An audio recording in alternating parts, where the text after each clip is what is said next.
Rays fans are fired up for the American League wildcard playoffs against the Texas Rangers. From first-time season ticket holders early to Tropicana Field. I mean, this team's been in the playoffs 5 years in a row.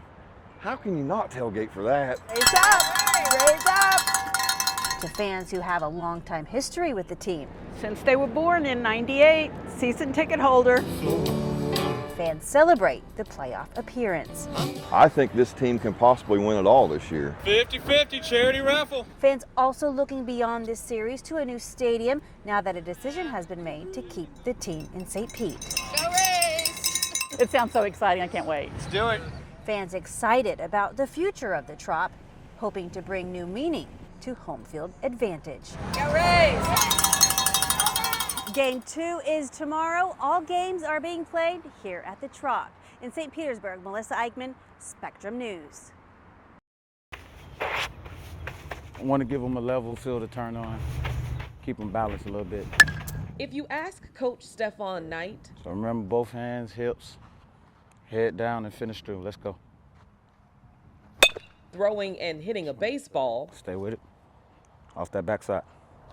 Yes. Is only a small part of the game. You have to be mentally tough in order to play this game here.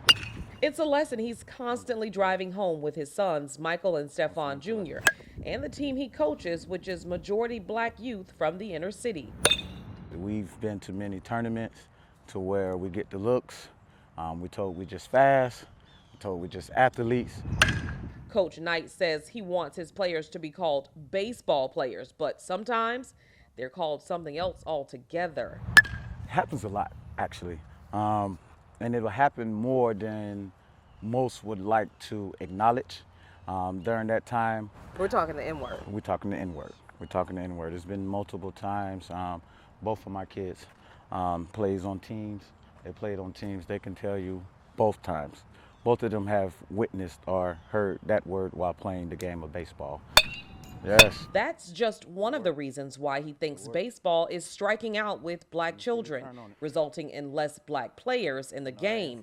And according to the Institute of Diversity and Ethics in Sport, last season there was a record low of just 6.2% of black MLB players. Add in the price to play and the appeal of other team sports like football and basketball, and you're left with very few on the diamond. Kids like to emulate what they see. And if they're not seeing us in the major leagues, now I'm gonna go shoot this basketball, I'm gonna go run this football, instead of having to deal with being told I'm not good enough to be out here. Across the overgrown field at this city-owned park, just a few feet from this dilapidated bench, is where we found former major leaguer and current Little League coach, Mark Witten. You know, my gift was throwing. I wasn't nobody taking no extra base on me. So that was a plus for me. That was what I brought to the game. A game that looked a lot different when he started playing professionally back in 1991. That season had one of the highest percentages of black Major League Baseball players. We're talking 18%. Back then, like coming up with the Blue Jays, it was like you went to spring training, all you saw was us, you know. And, you know, of course, you still had your Latin players and all that, but it was more blacks. You'd have about 7 or 8 blacks on a team at every level of their organization. Witten says he can't help but notice the differences from when he played and how a lot of black players in the game now are from Latin American countries like the Dominican Republic, Cuba, and Venezuela. He says the low number of current African American MLB players isn't the only curveball when it comes to diversity in the sport. Like even if you look at the coaching staffs in the major leagues, you don't see a lot of us getting those jobs. Why? We have the experience, no doubt about that. Still, he has hope and loves the game. It's why he's constantly scouting young black players. 7 of them, I can get some other ones from outside. All right, let's go, Mike. Coaching on fields just like Knight, hopeful to find the next big prospect. And seeing them from 3, 4 years old, see them years later, hey, what you doing? Oh, coach, I just hit a home run last weekend. Oh, I just made the varsity team. That keeps me optimistic. Optimism, talent, and a conscious effort from Major League Baseball and the baseball community. It could be the triple play that helps increase the number of black players. For Knight, it would be the equivalent of scoring the game-winning run. Drive it, okay?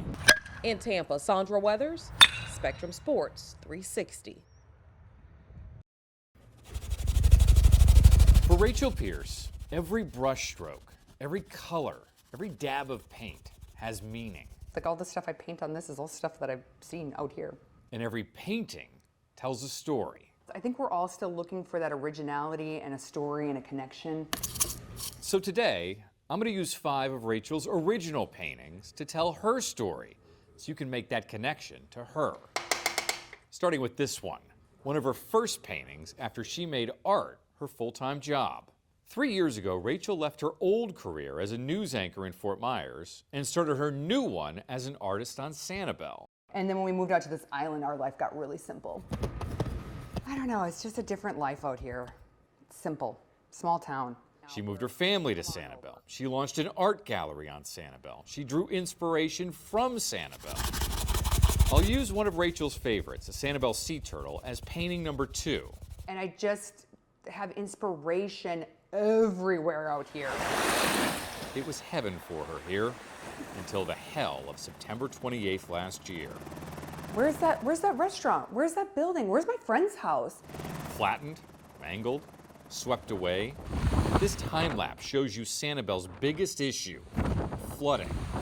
In just 1 hour, Hurricane Ian's storm surge turned the city into a lake. Maybe some parts 4 feet, but most 6 and above. And tore apart Rachel's gallery, and her house, and her life. The water's coming in must have been pretty violent because the stuff downstairs was so tossed and just an absolute, well, disaster. Let's make this painting number 3. Waterlogged, caked in dirt, destroyed.